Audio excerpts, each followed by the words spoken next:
Hi there. In this video, we will see how to add your signature and use it while sending LinkedIn invites and messages to your contacts. To do so, click on the My Signature on Fiyole menu box. Add your signature and save it.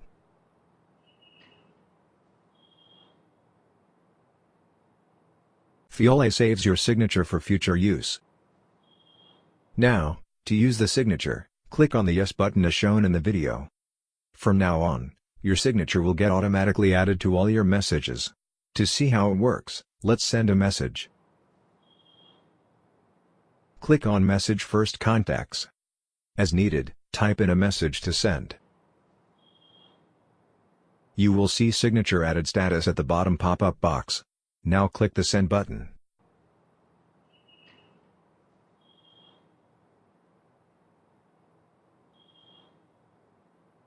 As you can see, the signature is automatically added while message is being sent.